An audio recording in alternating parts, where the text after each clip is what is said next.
안녕하세요. 유튜브 시청자 여러분 반갑습니다. 참철학TV의 해인세입니다. 자, 오늘부터는 해인명리에 대해서 오늘 두 번째 시간인데요. 저번에 첫 번째 시간에는 사주팔자라는 기본 개념에 대해서 설명을 드렸죠. 그죠? 자, 오늘은 그 사주팔자 명리학을 공부하고 내지 이해하는 데 있어서 기본적인 기초 개념 지식에 대해서 이제 공부를 해 나갈 건데요. 이 사주팔자 운명을 보는 이런 거를 우리가 그냥 통틀어서 이렇게 역학이라 그러기도 하고 역술이라 그러기도 하고, 옛날에는 다 역학, 역술이라고 했지. 요즘은 명리라는 말을 많이 쓰는데, 엄격히 말하면은 크게 보면 그 역술이에요. 역술, 역학이에요. 좁게 보면은 명리, 운명을 보는, 사람의 운명을 보는 거고, 크게 보면은 이 역이란 것은 변한다는 겁니다. 그러니까 모든 만사 만물 모든 것은, 이 세상의 모든 것은 변한다는 그런 학문이에요. 변하는 학문, 변하는 것을 연구하고 그 진리를 파악하는 학문이 역술이에요.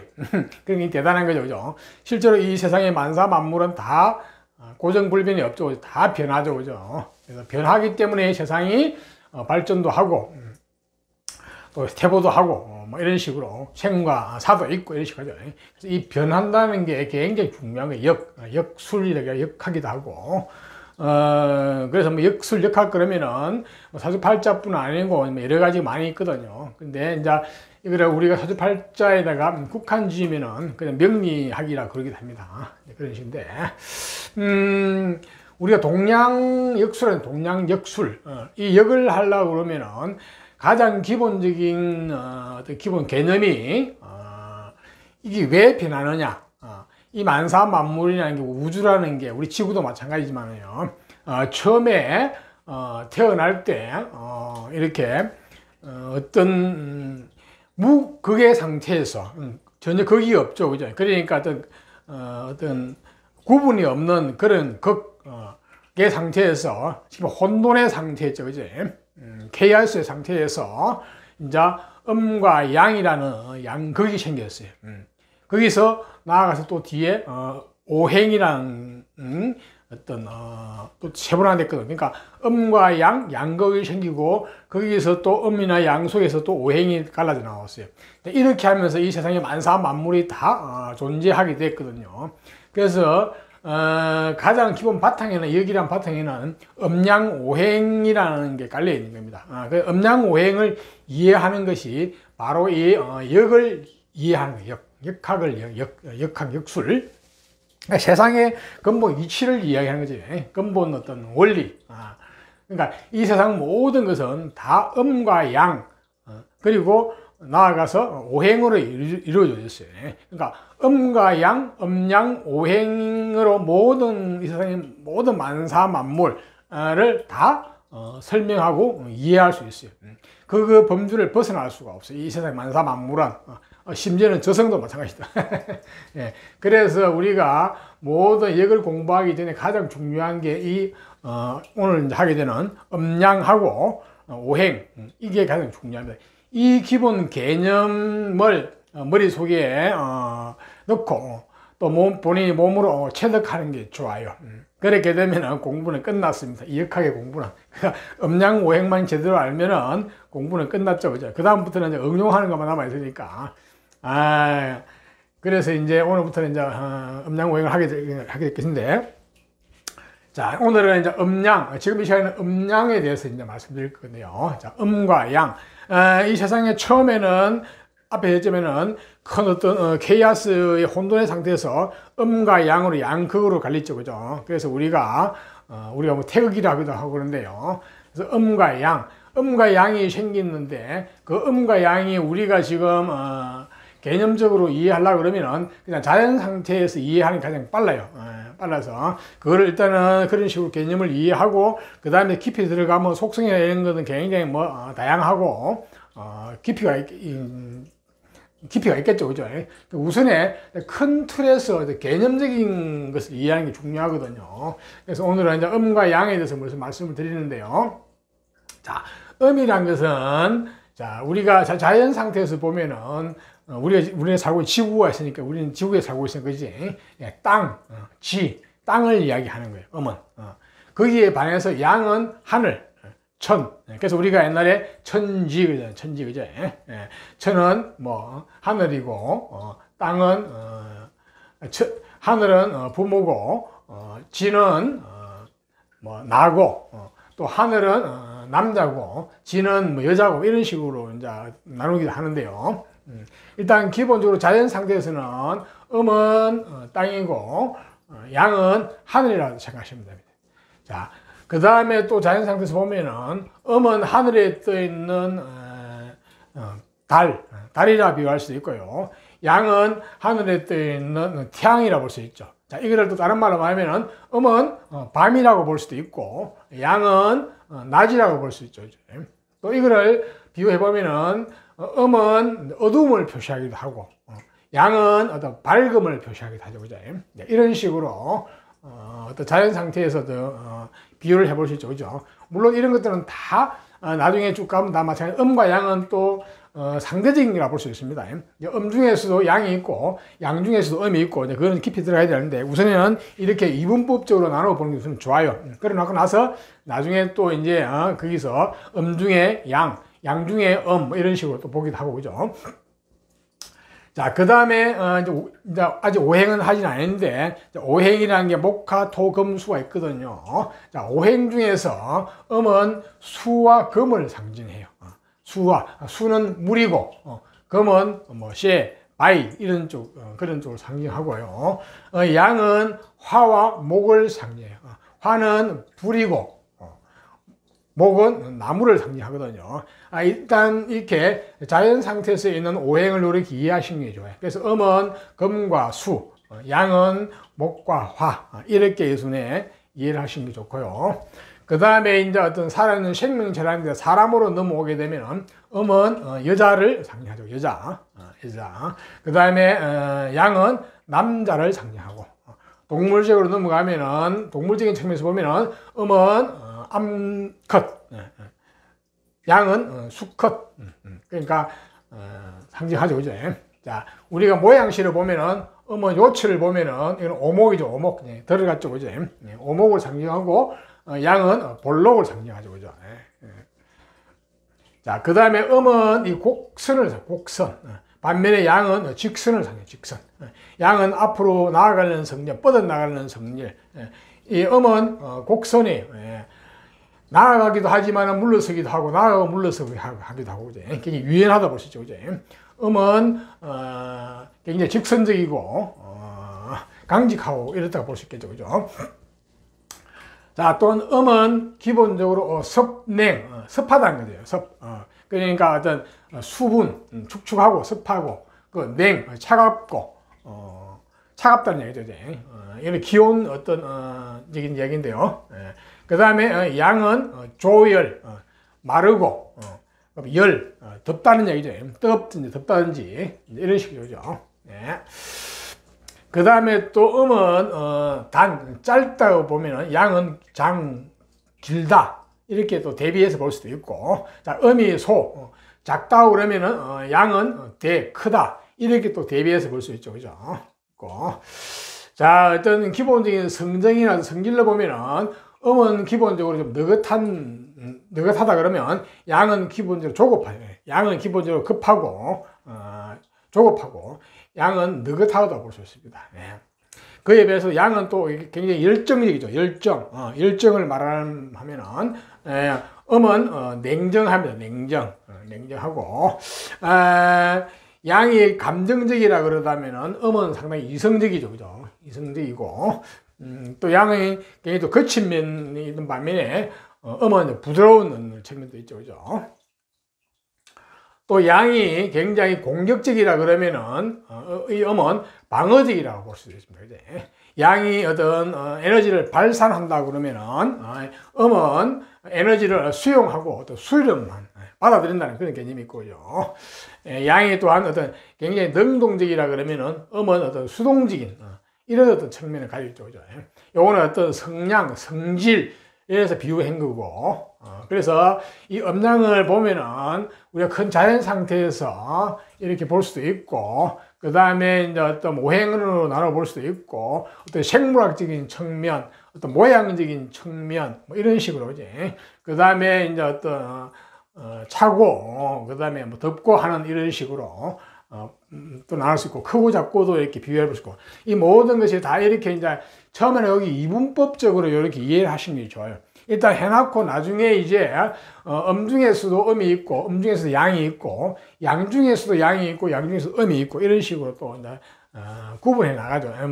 세분해 나가는데요. 그것은 약간 좀 디테일한 게 필요한데, 일단 이렇게 처음에 이분법적으로 이해하시는 게 좋아요. 또한 음은 이제 우리 양이 어떤 생이라 그러면은 음은 죽음을 뜻하기도 합니다. 양이 살아있다는 개념이라 볼 수 있고, 음은 죽어 있다는, 그래서 음이라고 그러죠. 우리가 집도, 우리가 살아있는 사람이 사는 집을 양택이라고, 양택. 그러니까 죽은 사람이 사는 집을 음택은 무덤이죠. 그죠? 무덤이고. 그 양이 이성, 지금 우리가 살고 있는 이 세상이라 그러면은 음은 저성이라 볼 수 있습니다. 이렇게, 자, 모든 음과 양은 이렇게 모든 게 대비해서 볼 수 있습니다. 그런데 이 음과 양은 동전의 양면하고 같아요. 항상 음이 있으면 양이 항상 같이 있어요. 그렇기 때문에 음만이 존재할 수가 없고 양만이 존재할 수가 없어요. 왜 그렇게 했어요? 본래 이 음과 양이 무극이라는 하나에서 나왔기 때문에 그래요. 하나에서 이게 둘로 이렇게 음과 양으로 갈라졌거든요. 그래서 음과 양은 엄격히 말하면은 100% 음도 없고 100% 양도 없고, 그리고 음과 양은 같이 항상 공존한다고 보시면 됩니다. 그야말로 동전의 양면입니다. 그래서 굉장히 상대적이라고 볼 수도 있고, 나중에 들어가게 되면은, 하지만 이렇게 이제 어떤 개념을 익히실 때는 이렇게 이분법적으로 우선 개념을 익혀놨고, 그 다음에 좀 더 오묘한 거는 음이 양이고 양이 음이고 뭐 이렇게 볼 수도 있는데요. 이렇게 너무 깊이 들어가면 안 되는데, 처음에는 이렇게 기본적인 어떤 개념을 이렇게 이해하시는 게 좋습니다. 그래가지고, 음양을, 이 사주팔자도 보면은 결국 나중에 사주팔자 전체적인 상을 이 음양의 기본적인 분위기를 보는 거거든요. 분위기를 보고 그 사주의 어떤 청탁, 맑고 탁한지도 또 보고 등등 모든 사주를 볼 때 이 음양의 기본적인 어떤 감각이 기본적으로 베이스에 깔리는 거예요. 이렇게 그걸 베이스에 깔아놨고 그 다음에 또 나중에 이제 뒤에 공부할 때 오행을 가지고 분석하거든요. 이런 식으로. 그래서 나중에 사주 공부를 하면서 깊이 들어가면 들어갈수록 이 음양의 개념이 굉장히 중요합니다. 그리고 오행의 개념이 중요하고, 어떻게 보면은 음양 오행의 원리만 제대로 아시면은 사주를 딱 보는 순간 음양 오행만 파악하면 끝이죠. 그죠? 예, 그 분위기만 딱 파악하면 끝입니다. 네. 자, 세부적인 어떤 통변, 하나하나 통변은 스킬적인 면은 그거는 공부를 통해서 얼마든지 할 수 있거든요. 자, 그래서 이 음양과 오행의 기본적인 어떤 개념에 대해서 확실히 본인이 이해를 하는 것뿐 아니고 체득, 몸과 마음으로 내가 체험을 하고 체득을 해야 돼요. 그래서 이 세상 만사 만물을 바라볼 때 항상 음양으로 이렇게 한 번씩 이렇게 계속 이렇게 구분해 보는 게 좋아요. 하고 그걸 또 음과 양이 같이 붙어 있다는 개념으로 또 이렇게 또 탐구도 해보고 이렇게 자꾸만 하다 보면은 나중에 음과 양이 서로 맞물리가 잘 돌아간다는 걸 알 수가 있거든요. 그래서 이 음양 공부가 가장 첫 번째 공부라고 볼 수 있고, 다음에 하는 오행 공부. 그거 두 개만 제대로 이제 개념을 확실히 알고 확실히 몸과 마음으로 체득하게 되면은 사주 공부는 끝났습니다. 네. 이는 사주뿐 아니고 모든 다 마찬가지. 우리 인생살이도 이 음양 오행의 원리에 따라서 모든 것이 진행이 되거든요. 이 음양 오행의 원리를 벗어나기 어려워요. 사실은 죽고 사는 것도 마찬가지로 생과 사도 결국 음양 오행의 원리에 따라서 생과 사가 나누어지거든요. 네. 그러니까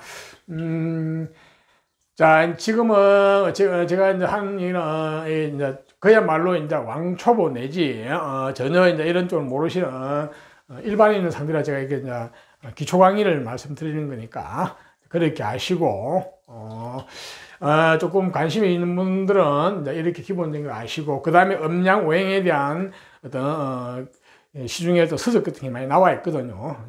좀 더 구체적으로 좀 더 깊이 아시려고 그러면은 그런 또 책을 이제 사보는 거죠. 제가 여기서 말하는 거는 지금은 음양 오행의 총론이라고 보시면 총론.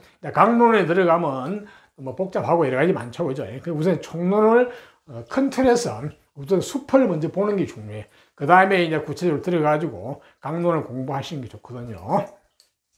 자, 이상과 같이 음양에 대해서 오늘 간단히 말씀드렸으니까 여러분 잘 이해하시기를 바랍니다. 자, 이번에는 앞 시간에 이어서 앞에 이제 음양에 대해서 기본적인 제가 기본 개념에서 설명드렸죠, 그죠? 자, 그거와 연장선에서 이번에는 오행.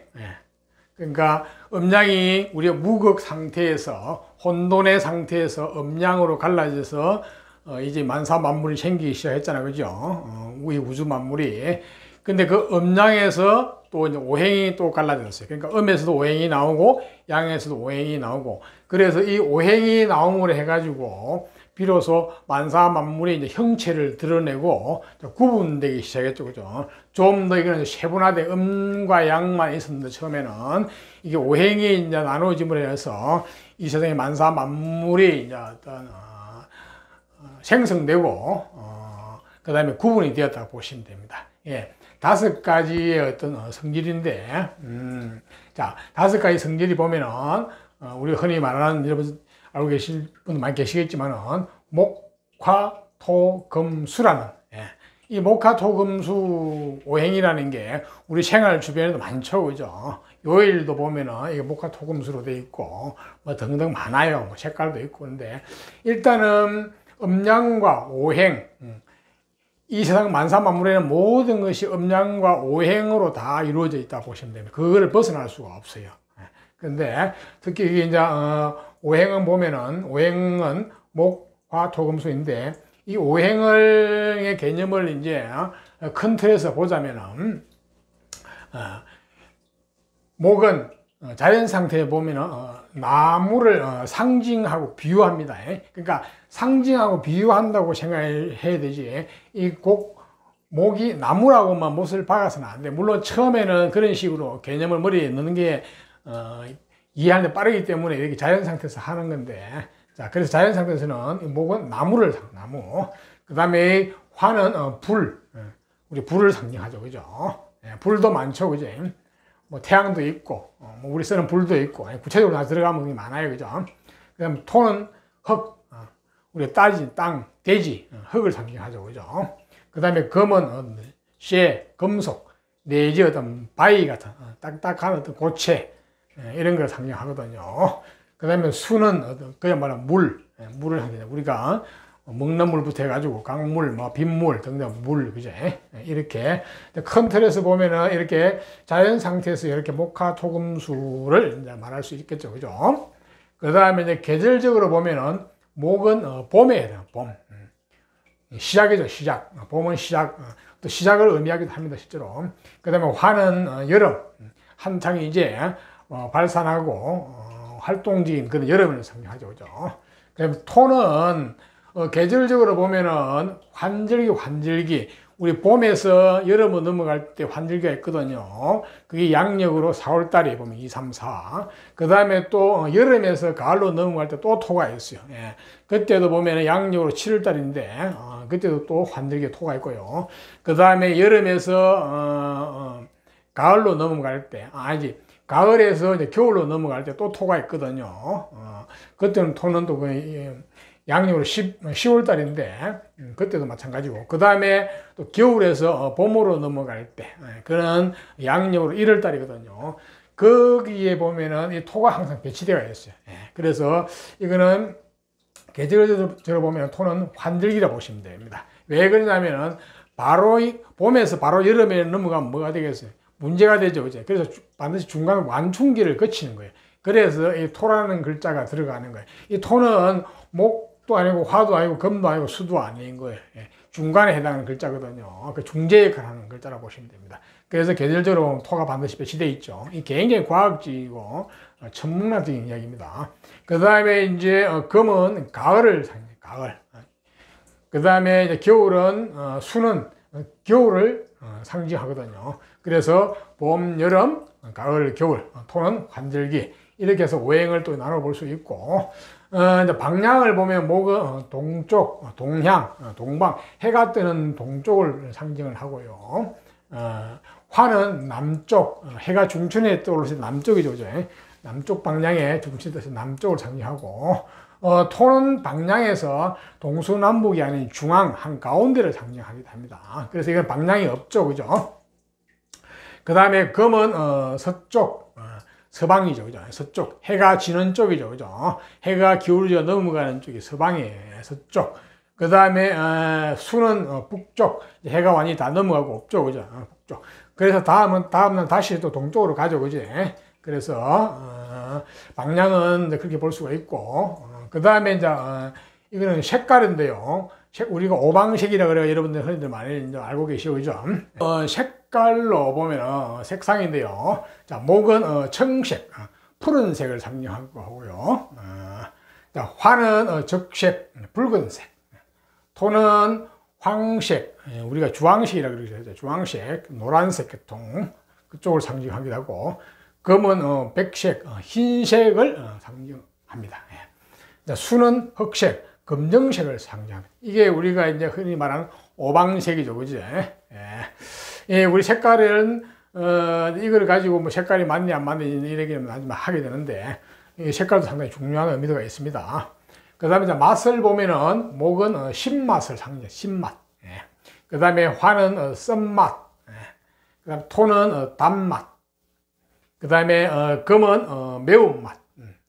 그 다음에 수는 짠맛. 이것을 상징하죠. 그죠? 자, 맛도 이렇게 오행으로 다 표현할 수 있죠. 그러니까 이 만사만물을 다 오행을 가지고 다 말할 수 있다고 보시면 됩니다. 그 다음에 우리가 성정이라고 그래가지고, 오상인데 이게, 목은 어질 인자죠. 그죠? 인자하고 어진 어떤 그런 것을 상징합니다. 화는 애절, 예의, 뭐 밝고 상냥하고 이런, 그지? 그 다음에 토는 믿을 신자죠. 믿고 신뢰와 신용 그런 의미를 상징하죠. 그죠? 자, 금은 어렵다, 정의 뭐 이런 쪽이죠. 그죠? 그것을 상징하고 그 다음에 수는 지혜를 상징합니다. 이런 식으로 오행이 또한 어떤 이런 성정이 있죠. 그죠? 자, 우리가 이제 우리가 오장육부 이거는 이제 동양의학에서 많이 쓰는 그런 또 용어인데요. 그래서 보면은 이 음양오행이 보면은 특히 동양의학 이쪽에도 한의, 중의 이쪽에서는 이 음양오행의 기본적인 것을 많이 공부를 하고 많이 원리가 많이 돼 있어요. 그래서 크게 보면은 오장육부를 보면은 목은 우리가 간하고 담장을 상징하거든요. 화는 심소, 심장과 소장을 의미를 하고, 토는 비장하고 위장을 상징합니다. 그 다음에 금은 폐장하고 그 다음에 대장을 상징하거든요. 그 다음에 수는 신장하고 방광, 콩팥이죠, 그죠? 신장, 방광을 상징을 합니다.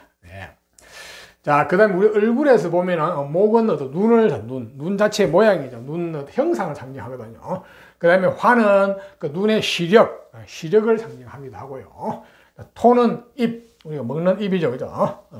상징하고, 자, 금은 코를 상징하기도 하고, 수는 귀를 상징하죠. 그죠? 이 보면 이거는 시각이죠. 그죠? 시각, 미각, 후각, 청각, 이렇게 볼 수도 있겠어요. 그죠? 그 다음에 목의 어떤 성정을 보면은, 일반적인 성정 보면, 목은 어떤 생동력, 그러니까, 목이라는 게, 나무라는 게 굉장히 처음에 날 때 생동적이고, 굉장히 앞으로 나아가는, 전진하려는, 진취적인 그런 의미를 성정을 가지고 있어요. 목이란 게. 그 다음에 화는 굉장히 열정적이고 열성적이고 그리고 발산하는 어떤 그런 기운, 에너지를 발산하는 기운이죠, 그죠? 그 다음에 토는 굉장히 신중하다 보니 신중. 그래서 토는 중용을 상징하거든요. 굉장히 안정적이고 평온한 상태의 어떤 신중한 이런 쪽을 상징하죠, 그죠? 그 다음에 금은 기본적으로 냉정하고 침착한 그런 성정을 가지고 있어요, 금은. 그러니까 이 금과 목이 상반되죠, 그지? 예, 이 목이 앞으로 나가고 생동하고 꿈틀거리는 성정이라면은 이 금은 냉정하고 침착하고 어떤 브레이크적인 성향을 가지고 있죠, 그죠? 예, 이게 금이 악셀이라고 그러면은 이거는 브레이크라 보시면 됩니다. 그 다음에 이제 수는 굉장히 기본적으로 유연하고 그러니까 그리고 지혜스러워요. 굉장히 유연하다, 부드럽죠, 그죠? 플렉시블하고. 이 수와 또 불이 또 상반되는 개념이라는 거잖아요. 이게 화가 열정, 발산한다고 그러면은 이 수는 또 굉장히 수렴해가지고 어떤 강한 에너지를 안정화시키려는 그런 성향을 가지고 있거든요. 그래서 화와 수가 반대 개념이고 이 금과 목이 반대 개념이에요.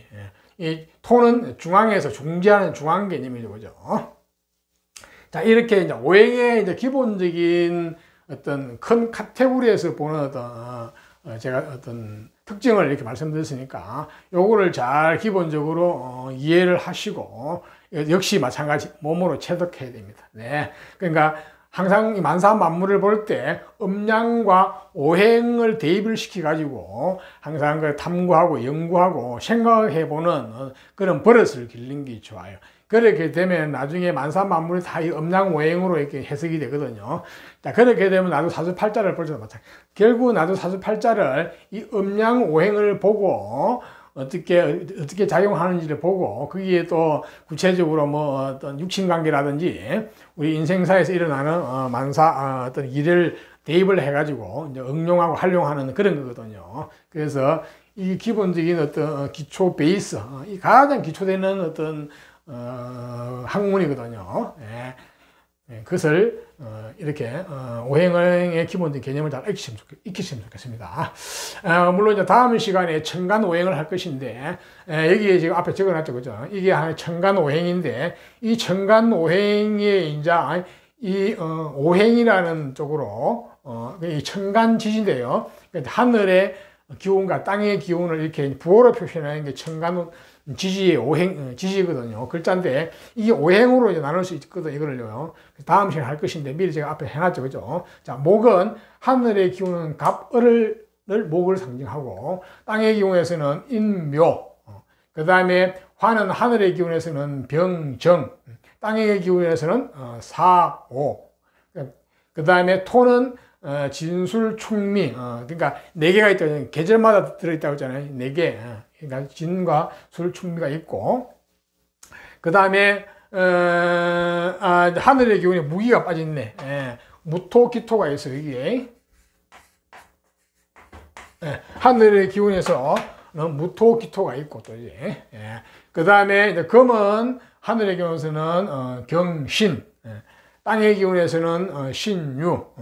그 다음에 수는 하늘의 기운에서는 임계, 땅의 기운에서는 해자가 있습니다. 이렇게 말하고 계시죠. 어차피 다음 시간에 이제 천간, 하늘의 천간 지지에 대해서 할 거니까 그때 가서 구체적으로 이제 또 말씀을 드리고, 일단은 오행에서는 이렇게 하늘의 기운과 땅의 기운에도 이런 게 있다는 것만 이제 아시면 될 것 같아요. 그렇게만 아시고 다음 시간에는 이제 천간 지지에 대해서 하게 될 겁니다. 이제 차츰차츰 깊이 들어가기 시작하거든요. 이게 그냥 간단한 게 이렇게 제가 이렇게 이제 일목요연하게 이렇게 설명하지만은 사실 여기에 들어있는 이 목 하나만 제대로 이해하는데도 상당한 공부가 필요합니다. 근데 그런 거는 나중에 이제 차츰차츰 하면 얼마든지 할 수 있는 거고, 우선에는 이렇게 전체적인 큰 아웃라인을 아시는 게 중요합니다. 카테고리, 어떤 큰 개념을 모든 공부는 개념 공부죠. 개념 공부가 확실하게 되어 있으면 그다음부터는 아무리 이렇게 응용해고 깊이 들어가도 쉽게 어떤 그것을 극복할 수 있죠. 그죠? 그래서 이 개념 공부를 잘 머릿속에 가장 넣는 게 가장 중요합니다. 네. 자, 오늘은 여기서 마치겠습니다. 네.